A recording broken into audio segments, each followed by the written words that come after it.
Hello everyone, welcome to Aifer Education. കഴിഞ്ഞ ക്ലാസ്സിൽ നമ്മൾ ഡിസ്കസ് ചെയ്ത് മോഡേൺ ലിബറലിസത്തെ കുറിച്ചായിരുന്നു. എന്താണ് modern liberalism, important thinkers, doctrines of modern liberalism, അതോടൊപ്പം തന്നെ difference between modern and classical liberalism. ഇന്ന് നമ്മൾ ഡിസ്കസ് ചെയ്യാൻ പോകുന്നത് neo liberalism or neo classical ലിബറലിസത്തെ കുറിച്ചാണ്. Neo liberalism is nothing but revival or re emergence of economic liberalism that has taken place since 1970s. വളരെ important ആണ്. Neo liberalism എന്ന് പറയുന്നത് എന്താണ്? It is a re emergence of classical liberalism അല്ലെ classical economic liberalism that has taken place since 1970s. അപ്പം 1970s നടന്ന ഒരു re emergence of classical liberalism ആണ് എന്ത്? നിയോ ലിബറലിസം എന്ന് പറയുന്നത്. അപ്പോൾ നിയോ liberalism is nothing but revival or re emergence of classical liberalism or classical economic liberalism since 1970s. It was counter-revolutionary. Aim was to reverse the trend in favor of big government and state intervention in much of 20th century. നമ്മൾ modern liberalism പറഞ്ഞപ്പോൾ എന്താണ് discuss ചെയ്തപ്പോൾ പറഞ്ഞിരുന്നു state ഇൻ്റർവെൻഷനെ കുറിച്ചും big ഗവൺമെൻറ്റിനെ കുറിച്ചും അല്ലെ enabling സ്റ്റേറ്റിനെ കുറിച്ചൊക്കെ. അപ്പോൾ 20th century അതായത് സെക്കൻഡ് വേൾഡ് വാറിന് ശേഷം എന്താണ് വെസ്റ്റേൺ കൺട്രീസ് ഒരു ബിഗ് ഗവൺമെൻറ് അപ്രോച്ച് ആണെന്ത് ഇംപ്ലിമെന്റ് ചെയ്യാൻ ശ്രമിച്ചത് അല്ലെങ്കിൽ അഡോപ്റ്റ് ചെയ്ത് എന്നുള്ളതാണ്. അപ്പം ഗവൺമെന്റിന് ഇമ്പോർട്ടൻസ് കൊടുക്കുന്നു.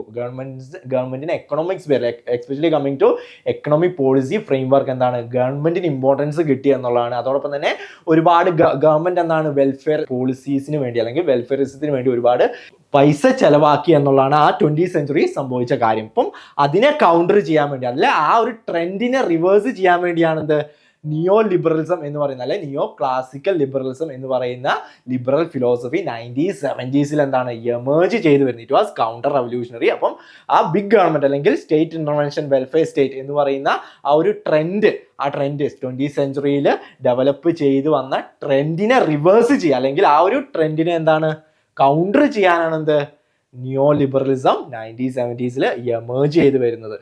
നിയോ ലിബറലിസം അല്ല ക്ലാസിക്കൽ ലിബറലിസം, നിയോ ക്ലാസിക്കൽ ലിബറലിസം ആയിട്ട് എന്താണ് 1970s എമേർജ് ചെയ്ത് വരുന്നത് എന്നുള്ളതാണ്. Had greatest initial impact in UK and US. വളരെ ഇമ്പോർട്ടൻ്റ് ആണ്. ആദ്യം ഇതെവിടെയാണ് ഇതിൻ്റെ ഇമ്പാക്ട് ഈ നിയോ ക്ലാസിക്കൽ ലിബറലിസം അല്ലെങ്കിൽ നിയോ ലിബറലിസത്തിൻ്റെ ഇമ്പാക്ട് പോളിസി വൈസ് ഇമ്പാക്ട് എവിടെയാണ് ഉണ്ടാകുന്നത്? UK USA UK Margaret Thatcher ആയിരുന്നു എന്ത് താച്ചറിസം എന്ന് പറയാം. നമുക്ക് താച്ചറിസം എന്ന് പറയാം. USA അത് റീഗനിസം എന്ന് പറയാം. മാർഗരറ്റ് താച്ചർ ആയിരുന്നു ആ സമയത്ത് UK പ്രൈം മിനിസ്റ്റർ. വളരെ ഫേമസ് ആയിട്ടുള്ള UK അന്നത്തെ പ്രധാനമന്ത്രി മാർഗരറ്റ് താച്ചറിന്റെ പോളിസീസ് എന്താണ് നമുക്ക് നിയോ ലിബറൽ പോളിസീസ് ആയിട്ട് നമുക്ക് പറയാം. അതോടൊപ്പം തന്നെ റൊണാൾഡ് റീഗൻ അന്നത്തെ US പ്രസിഡന്റ് ആയിട്ടുള്ള റൊണാൾഡ് റീഗന്റെ പോളിസീസ് എന്താണ് നമുക്ക് നിയോ ലിബറൽ പോളിസീസ് ആയിട്ട് നമുക്ക് പറയാം എന്നുള്ളതാണ്. Adopt laser fair policies and laser fair policy അതായത് ഫ്രീ മാർക്കറ്റ് എക്കണോമി പ്രൊപ്പഗേറ്റ് ചെയ്യുന്നു അല്ല അഡ്വക്കേറ്റ് ചെയ്യുന്നു എന്നുള്ളതാണ്. മാർക്കറ്റിൻ്റെതായ രീതിയിൽ പ്രവർത്തിക്കും. അതിന് പുറത്തുനിന്നൊരു ഇന്റർവെൻഷൻ വേണ്ട, അതായത് ഗവൺമെന്റിന്റെ ഇടപെടൽ വേണ്ട എന്നുള്ളതാണ്. The term laissez faire was coined by William. അത് നോട്ട് ചെയ്യാൻ വളരെ ഇമ്പോർട്ടൻ്റ് ആണ്. വിൻസെന്റ് ഗോർനെ എന്ന് പറയുന്ന ഫ്രഞ്ച് എക്കണോമിസ്റ്റ് ആണ് എന്ത് ലേസർ ഫെയർ എന്ന് പറയുന്ന ടേം കോയിൻ ചെയ്ത് ചോദിക്കാൻ ചാൻസ് ഉണ്ട്. വളരെ ഇമ്പോർട്ടൻ്റ് ആണ്. അപ്പോൾ കീ ടേംസ് ഒക്കെ നോട്ട് ചെയ്യുക. പിന്നെ ആരാണ് കോയിൻ ചെയ്തതെന്ന് നമ്മൾ നോട്ട് ചെയ്യുക, എക്സാമിന് ചോദിക്കുന്നതാണ്. പിന്നെ form of market fundamentalism and facilitated by economic globalisation. ആ സമയത്താണ് നമുക്കറിയാം 1970s 1980s ഗ്ലോബലൈസേഷൻ ലോകത്ത് സ്പ്രെഡ് ചെയ്യാൻ തുടങ്ങിയത് എന്നുള്ളതാണ്. അപ്പൊ ആ ഒരു സമയത്ത് എന്താണ് അപ്പം ആ ഗ്ലോബലൈസേഷന്റെ വരവ് അല്ലെ ഗ്ലോബലൈസേഷന്റെ സ്പ്രെഡ് എന്താണ് ഇതിനെ ഫെസിലിറ്റേറ്റ് ചെയ്തു. ഈ നിയോ ലിബറൽ പോളിസീസ് അല്ലെ നിയോ ലിബറലിസത്തെ ഫെസിലിറ്റേറ്റ് ചെയ്തു, കുറച്ചുകൂടെ എളുപ്പമാക്കി. നിയോ ലിബറൽ പോളിസീസും നിയോ ലിബറൽ അജണ്ട എന്താണ് ഇംപ്ലിമെന്റ് ചെയ്യാനും അഡോപ്റ്റ് ചെയ്യാനും എന്താണ് ഈ ഗ്ലോബലൈസേഷന്റെ വരവ് എന്താണ് കുറച്ചുകൂടെ എളുപ്പമാക്കി എന്നുള്ളതാണ്. Market had solutions for all problems. So it is a form of market fundamentalism. എന്താണ്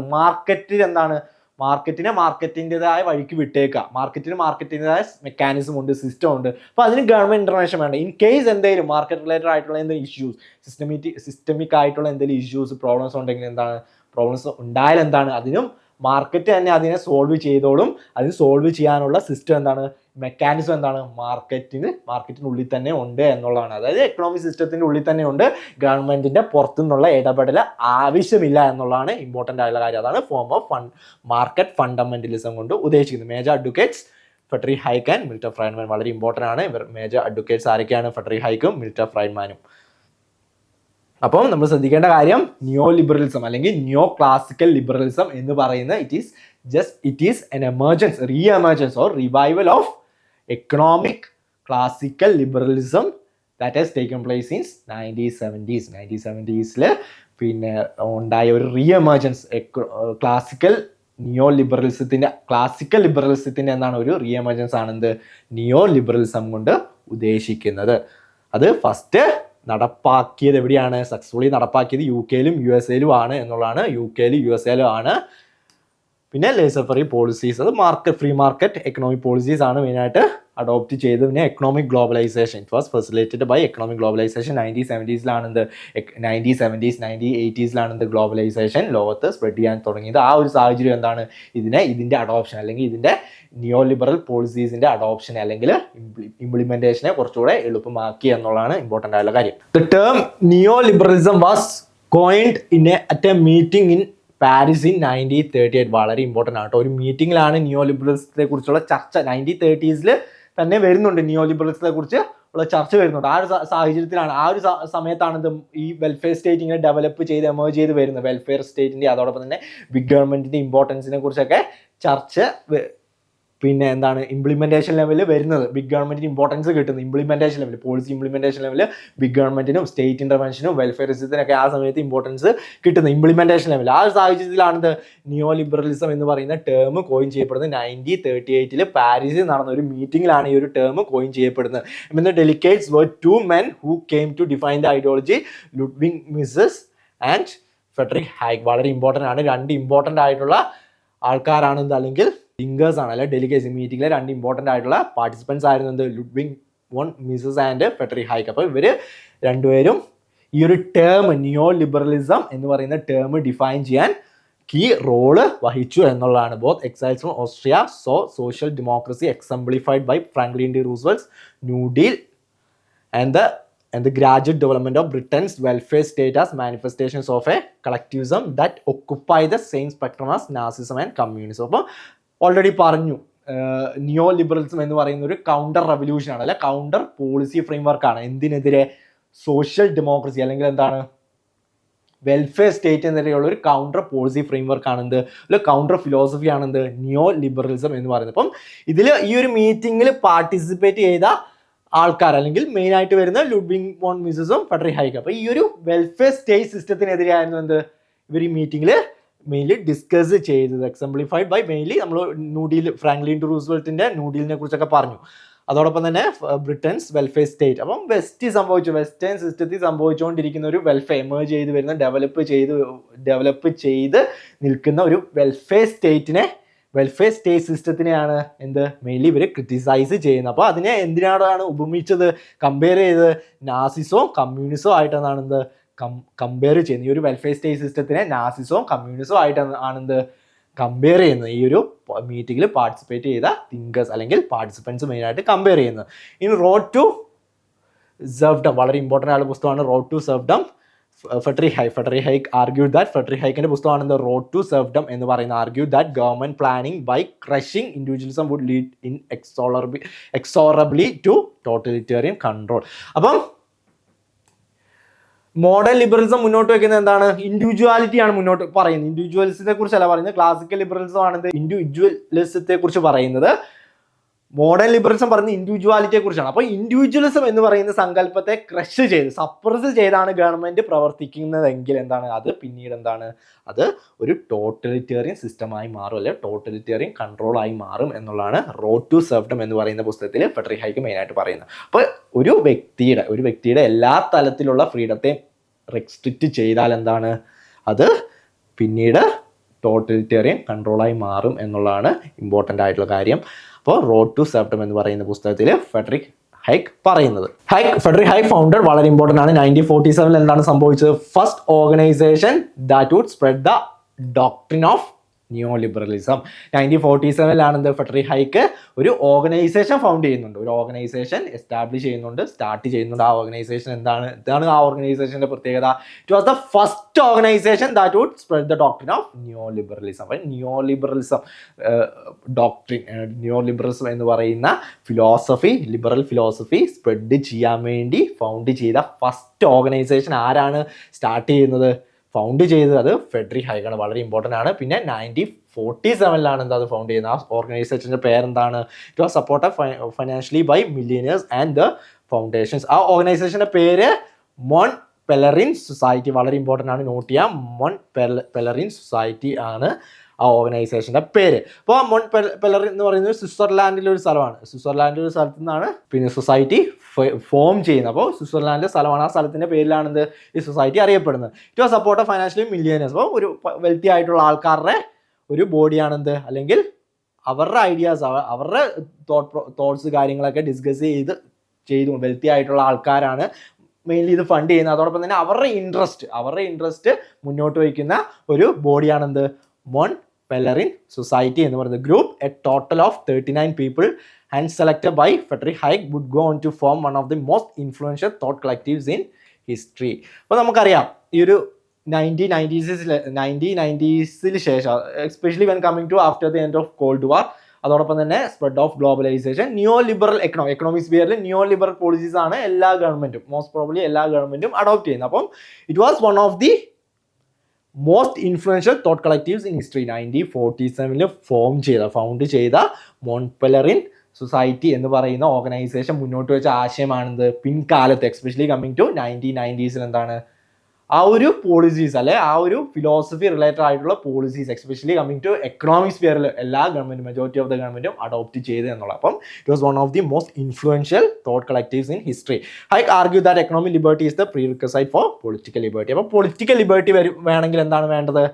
എക്കണോമിക് ലിബർട്ടിയാണ് ഫസ്റ്റ് വേണ്ടത്. അപ്പം ബേസിക് ആയിട്ടുള്ള കാര്യം, പൊളിറ്റിക്കൽ ലിബർട്ടി നമുക്ക് എൻജോയ് ചെയ്യണമെങ്കിൽ, പൊളിറ്റിക്കൽ ലിബർട്ടി നമുക്ക് വേണമെങ്കിൽ എന്താണ് ഫസ്റ്റ് വേണ്ടത്? According to Frederick Hayek economic liberty ആണ് എന്നുള്ളതാണ്. പിന്നെ റോബർട്ട് നോസിക്ക് എന്താണ് പറയുന്നത്? റോബർട്ട് നോസിക്ക് ഒരു നിയോ ലിബറൽ തിങ്കറാണ്. അപ്പോൾ അദ്ദേഹം പറയുന്നു വെൽഫെയർ സ്റ്റേറ്റ് ക്രിറ്റിസൈസ് ചെയ്തെന്ന് പറയുന്നു. Welfare state is a legalised theft. Welfare state is a legalised theft എന്നാണെന്ത് റോബർട്ട് നോസിക്ക് ഡിസ്ക്രൈബ് ചെയ്യുന്നത് എന്നുള്ളതാണ് വളരെ ഇമ്പോർട്ടൻ്റ് ആയിട്ടുള്ള കാര്യം. അപ്പം മോൺ പെലറിൻ സൊസൈറ്റി വളരെ ഇമ്പോർട്ടൻ്റ് ആണ്. ആരാണ് ഫൗണ്ട് ചെയ്യുന്നത്? ഫെഡറിക് ഹൈക്കാണ് ഫൗണ്ട് ചെയ്യുന്നത്. അതോടൊപ്പം തന്നെ it was funded by millionaires, wealthy ആയിട്ടുള്ള ആൾക്കാരെയാണ്, ഒരുപാട് വെൽത്തി ആയിട്ടുള്ള ആൾക്കാരാണ് ഇത് മെയിനായിട്ട് ഫണ്ട് ചെയ്യുന്ന ഈ ഒരു ഓർഗനൈസർ. അതോടൊപ്പം തന്നെ ഇതിൻ്റെ പാർട്ടായിട്ടുള്ള ഒരു എന്താണ് വെൽത്തി ആയിട്ടുള്ള ആൾക്കാർ, റിച്ച് പീപ്പിൾ ആണ്, മില്ലിയനേഴ്സ് ആണ് എന്നുള്ളതാണ്. പിന്നെ economic liberty is prerequisite for political liberty. Friedrich Hayek പറയുന്നു economic liberty is prerequisite for political liberty. Robert Nozick എന്താണ് പറയുന്നത്? Welfare state is legalised theft എന്നുള്ളതാണ്. അപ്പോൾ ഇതുപോലത്തുള്ള കോഡ്സ് കാര്യങ്ങളൊക്കെ നമ്മൾ നോട്ട് ചെയ്യുക, വളരെ ഇമ്പോർട്ടൻ്റ് ആണ്, ക്വസ്റ്റ്യൻസ് ചോദിക്കാം എന്നുള്ളതാണ്. പിന്നെ important members of Mont Pelerin society ആണ്. മോൺ പെലറിൻ സൊസൈറ്റി ആണ് ഇമ്പോർട്ടൻറ്റ് മെമ്പേഴ്സ്. ഫെഡറിക് ഹൈക്ക്, ലുഡ്മോൺ മിസസും ഉണ്ട്, കാൾ പോപ്പർ ഉണ്ട്, മിൽട്ടൺ ഫ്രൈഡ്മാൻ ഉണ്ട്, ഫ്രാങ്ക് നൈറ്റ് ഉണ്ട്, ജോർജ് സ്റ്റിഗ്ലർ ഉണ്ട്. വേണം ചോദിക്കാം ഹു എമംഗ് ദ ഫോളോയിങ് ആ members of Mont Pelerin society എന്നൊക്കെ ചോദിക്കാം. അപ്പോൾ നോട്ട് ചെയ്യുക Friedrich Hayek, Ludwig Mises, Karl Popper, Milton Friedman, Frank Knight, George Stigler. ഇവരൊക്കെയാണ് ഇമ്പോർട്ടൻ്റ് ആയിട്ടുള്ള മെമ്പേഴ്സ്, മോൺ പെലറിൻ സൊസൈറ്റിയുടെ ഇമ്പോർട്ടൻ്റ് ആയിട്ടുള്ള മെമ്പേഴ്സ് ഇപ്പോഴും ഉണ്ട്. മോൺ പെലറിൻ സൊസൈറ്റി ഇപ്പോഴും ഉണ്ട് എന്നുള്ളതാണ്. പിന്നെ ഒരു ക്വസ്റ്റ്യൻ ഡിസ്കസ് ചെയ്യാം നമ്മൾ. പിന്നെ ഇതുവരെ പറഞ്ഞ കാര്യങ്ങൾ റിലേറ്റഡ് ആയിട്ടുള്ള ക്വസ്റ്റ്യൻ നമുക്ക് ഡിസ്കസ് ചെയ്യാം. അസേഷൻ റീസൺ ബേസ്ഡ് ആയിട്ടുള്ളതാണ്. എന്താണ് അസേഷൻ? അപ്പം ക്വസ്റ്റ്യൻ എന്ന് പറയുന്നത് there are two statements given below, one is assertion and the other is reason. Assertion എന്താണ്? Neo liberalism is a reprocess of political economy in classical liberalism. Reason എന്താണ്? നിയോ liberals like Frederick Hayek and Robert Nozick dealt with the problem of decelerating economic growth which starting from mid-1970s in the western world എന്നുള്ളതാണ്. അപ്പം assertion reason based ആണ്. നമ്മൾ assertion റീസണൊക്കെ വളരെ ശ്രദ്ധിച്ച് വേണം answer ചെയ്യാൻ, അല്ലെങ്കിൽ തെറ്റ് വരാൻ സാധ്യതയുണ്ട്. ഇത് വളരെ ഈസി ആയിട്ടുള്ള ക്വസ്റ്റ്യൻ ആണ്. നമ്മൾ ഡിസ്കസ് ചെയ്ത ക്വസ്റ്റ്യൻ ആണ്, നമ്മൾ ഓൾറെഡി ഡിസ്കസ് ചെയ്ത കാര്യമാണ്, ഡയറക്റ്റായിട്ട് ചോദിച്ച കാര്യമാണ്. ഇതിൽ അധികം കൺഫ്യൂഷൻ വരാൻ ചാൻസ് ഇല്ലാത്തൊരു ക്വസ്റ്റ്യൻ ആണിത്. എ ആണ് ഉത്തരം. പിന്നെ എന്താണ്? Both and R true and R is the correct explanation of A. അതാണ് ഉത്തരം എന്നുള്ളതാണ്. നമ്മൾ ഓൾറെഡി പറഞ്ഞു neo liberalism is a reprocess of political എക്കണോമിയും ക്ലാസിക്കൽ ലിബറലിസം. നിയോ ലിബറലിസം എന്ന് പറയുന്നത് എന്താണ്? ഒരു റീ എമർജൻസ് ആണ്, അല്ലെ റിവൈവൽ ആണ്. എന്തിന്റെ? ക്ലാസിക്കൽ എക്കണോമിക് ലിബറലിസത്തിന് റീ എമർജൻസ് അല്ലെ റിവൈവൽ ആണ്. 1970s സംഭവിച്ച ഒരു റിവൈവൽ ആണെന്ത്? നിയോ ലിബറലിസം എന്ന് പറയുന്നത്. ക്ലാസിക്കൽ എക്കണോമിക് ലിബറലിസത്തിന്റെ റിവൈവൽ ആണെന്ത്? നിയോ ലിബറലിസം എന്ന് പറയുന്നത്. അതോടൊപ്പം തന്നെ neo liberals like Friedrich Hayek and Robert Nozick dealt with the problem of decelerating economic growth which started from the mid-1970s in the Western world. അപ്പോൾ Frederick ഹൈക്കും Robert നോസിക്കൊക്കെ important ആയിട്ടുള്ള നിയോ liberals ആണ്. അപ്പോൾ അവരെന്താണ്? അവർ mainly big government അല്ലെങ്കിൽ എന്താണ് state intervention അല്ലെങ്കിൽ welfare സ്റ്റേറ്റിനെ criticise ചെയ്തുകൊണ്ടാണ്. അപ്പം വെൽഫെയർ സ്റ്റേറ്റിൻ്റെ നെഗറ്റീവ് ഇംപ്ലിക്കേഷൻ നമ്മൾ ഓൾറെഡി പറഞ്ഞു. ക്ലാസിക്കൽ ലിബറലിസത്തിൻ്റെ നെഗറ്റീവ് ഇംപ്ലിക്കേഷൻ അല്ലെ ഡ്രോബാക്സ് റെക്ടിഫൈ ചെയ്യാൻ വേണ്ടിയാണ് മോഡേൺ ലിബറലിസം വരുന്നത്. മോഡേൺ ലിബറലിസത്തിൻ്റെ നെഗറ്റീവ് ഇംപ്ലിക്കേഷൻസ് അത് എക്കണോമിക് ലെവലിൽ ഉണ്ടായ ഡെപ്റ്റ് ക്രൈസ് ഒരുപാട് ഡെപ്റ്റ് crisis especially western countries government spending കൂടിയപ്പോൾ ഡെപ്റ്റ് ക്രൈസിസ് ഫേസ് ചെയ്തു എന്നുള്ള. അപ്പം മോഡേൺ ലിബറലിസത്തെ നെഗറ്റീവ് ഇമ്പാക്ട്സ് അല്ലെങ്കിൽ നെഗറ്റീവ് ഇംപ്ലിക്കേഷൻസ് അല്ലെങ്കിൽ ഡ്രോബാക്സ് റെക്ടിഫൈ ചെയ്യാനാണ് എന്ത് നിയോ ലിബറലിസം എമേർജ് ചെയ്തു വരുന്നത്. അല്ലെങ്കിൽ മോഡേൺ ലിബറലിസത്തിന്റെ negative implications, negative impacts, negative drawbacks ചൂണ്ടിക്കാണിച്ചുകൊണ്ടാണ് എന്ത് നിയോ ലിബറലിസം എമേർജ് ചെയ്ത് വരുന്നത് എന്നുള്ളതാണ്. അപ്പം ഒരു ഇമ്പോർട്ടൻറ്റ് ഡ്രോബാക്ക് ആയിരുന്നു എന്ത് decelerative economic growth which starting from the mid-1970s in the western world. അപ്പോൾ ഒരുപാട് ഗവൺമെന്റ് സ്പെൻഡിങ് കൂടിയപ്പോൾ എന്താ ഡെപ്റ്റ് ക്രൈസിലേക്ക് പോയി. അങ്ങനെ എക്കണോമിക് ക്രൈസിസ് ഫേസ് ചെയ്തു. വെസ്റ്റേൺ വേൾഡ് ഒരു എക്കണോമിക് ക്രൈസിസ്, ഒരു സിവിയർ ആയിട്ടുള്ള എക്കണോമിക് ക്രൈസിസ് ഫേസ് ചെയ്തു. അതിനെ ക്രിറ്റിസൈസ് ചെയ്തുകൊണ്ടാണ് എന്ത് ലിബറലിസം എമേർജ് ചെയ്ത് വരുന്നത്. അപ്പോൾ അതിനെയാണ് മെയിനായിട്ട് ആ ഒരു സംഭവത്തെയാണ്, ആ ഒരു നെഗറ്റീവ് ഇമ്പാക്റ്റിനാണ് ഫ്രെഡറിക് ഹൈക്കും റോബർട്ട് നോസിക്കും ക്രിറ്റിസൈസ് ചെയ്യുന്നത്. അതുവഴിയാണ് എന്ത് നിയോ ലിബറലിസം എമേർജ് ചെയ്ത് വരുന്നത് എന്നുള്ളതാണ്. അപ്പം both A and R true, R is the correct explanation of A എന്നുള്ളതാണ്. അപ്പം ഇത് കാരണമാണെന്ത്, ഈ ഒരു സംഭവം കാരണമാണെന്ത് ക്ലാസിക്കൽ ലിബറലിസത്തിന്റെ ഒരു റീ എമർജൻസ് സംഭവിക്കുന്നത് എന്നുള്ളതാണ് ഇമ്പോർട്ടൻ്റ് ആയിട്ടുള്ള കാര്യം. അപ്പോൾ ഇതൊക്കെയാണ് മെയിനായിട്ട് നിയോ ലിബറലിസത്തെ കുറിച്ച് പറയാനുള്ളത്. ബേസിക്കലി ക്ലാസിക്കൽ ലിബറലിസത്തിന്റെ ഫീച്ചേഴ്സ് തന്നെയാണ്. എന്താണോ ക്ലാസിക്കൽ ലിബറലിസം മുന്നോട്ട് വയ്ക്കുന്നത് അത് തന്നെയാണ് പിന്നെ നിയോ ലിബറലിസം മുന്നോട്ട് വയ്ക്കുന്നത്. കോൺടെസ്റ്റ് അല്ലെങ്കിൽ സമയം ഡിഫറെൻ്റ് ആണെന്നേ ഉള്ളൂ. നിയോ ലിബറലിസം മെയിനായിട്ട് എമേർജ് ചെയ്ത് വരുന്നത് അല്ലെ സംഭവിക്കുന്നത് 1970s. അതാണ് മെയിനായിട്ടുള്ള ഡിഫറൻസ്. അപ്പം ഇന്നത്തെ ക്ലാസ് നമ്മൾ ഡിസ്കസ് ചെയ്തു, നിയോ ലിബറലിസത്തെ കുറിച്ചാണ് ഡിസ്കസ് ചെയ്തത്. ഇനി അടുത്ത വീഡിയോ ആയിട്ട് അല്ലെങ്കിൽ അടുത്ത ടോപ്പിക്കായിട്ട് നമുക്ക് നെക്സ്റ്റ് ക്ലാസ്സിൽ കാണാം. അപ്പോൾ ഇത് ഇങ്ങനെ പൊളിറ്റിക്കൽ സയൻസ് റിലേറ്റഡ് ആയിട്ടുള്ള വീഡിയോസിന് അല്ലെങ്കിൽ കണ്ടന്റിന് ഇമ്പോർട്ടൻറ്റ് ടോപ്പിക്സ് റിലേറ്റഡ് ആയിട്ടുള്ള ക്ലാസ്സിന് ഐഫർ എഡ്യൂക്കേഷൻ ടൈംലി നമുക്ക് വീഡിയോ അവൈലബിൾ ആണെങ്കിൽ കാണണമെങ്കിൽ എന്താണ് അപ്ലോഡ് ചെയ്യുമ്പോൾ തന്നെ കാണണമെങ്കിൽ ഐഫർ എഡ്യൂക്കേഷൻ്റെ യൂട്യൂബ് ചാനൽ സബ്സ്ക്രൈബ് ചെയ്യുക എന്നുള്ളതാണ് ഇമ്പോർട്ടൻ്റ് ആയിട്ടുള്ള കാര്യം. അതോടൊപ്പം തന്നെ വാട്സപ്പിൽ ഗൈഡൻസ് ഗ്രൂപ്പ് അവൈലബിൾ ആണ്. നെറ്റ് റിലേറ്റഡ് ആയിട്ടുള്ള ഇമ്പോർട്ടൻറ്റ് ടോപ്പിക്സ് ഗൈഡൻസ് ഗ്രൂപ്പിൽ ഡിസ്കസ് ചെയ്യുന്നതായിരിക്കും. കണ്ടന്റ് അവൈലബിൾ ആയിരിക്കും, നോട്ട്സ് അവൈലബിൾ ആയിരിക്കും. അപ്പം അതും നിങ്ങൾ യൂസ് ചെയ്യുക. ഇതൊക്കെ നിങ്ങൾ യൂസ് ചെയ്യുക. അതുവഴി നമുക്ക് എന്താണ് UGC നെറ്റ് പൊളിറ്റിക്കൽ സയൻസിൽ എന്താണ് നമുക്ക് നെറ്റും JRF എല്ലാം ക്രാക്ക് ചെയ്യാൻ പറ്റും എന്നുള്ളതാണ് ഇമ്പോർട്ടൻ്റ് ആയിട്ടുള്ള കാര്യം. അപ്പം അടുത്ത വീഡിയോ ആയിട്ട് നമുക്ക് അടുത്ത ക്ലാസ്സിൽ കാണാം. അതുവരെ ബൈ ഫ്രം ഐഫർ എഡ്യൂക്കേഷൻ.